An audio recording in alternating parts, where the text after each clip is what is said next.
মানে কেউ যদি আলগা হয় তাকে পোলারাইজ করা সহজ। যেমন তোমাদেরকে অনেকে আলগা পেয়ে উল্টাপাল্টা বুঝিয়ে কোর্সে ভর্তি করে নিয়ে 6 মাস পরে কিছুই না শিখিয়ে ছেড়ে দিচ্ছে। খুব সহজে পোলারাইজ কাকে করা যায়?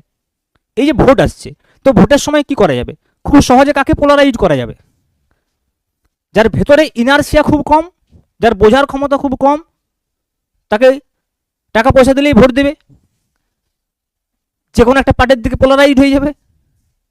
ঠিক আছে, ব্যাপারটা সেইরকম। ঠিক আছে, তো দেখো তাহলে পরিবাহী পদার্থের ক্ষেত্রে ইলেকট্রন আলাদা, তো তাহলে ও কি হয়, মুক্ত আধান যখনই ওকে ফোর্স করবে সব দিকে চলে আসবে, ছুটে চলে আসবে।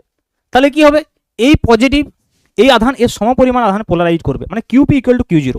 তাহলে পরিবাহী পদার্থের ক্ষেত্রে কি হয়, QP equal to Q zero হয়ে যায়।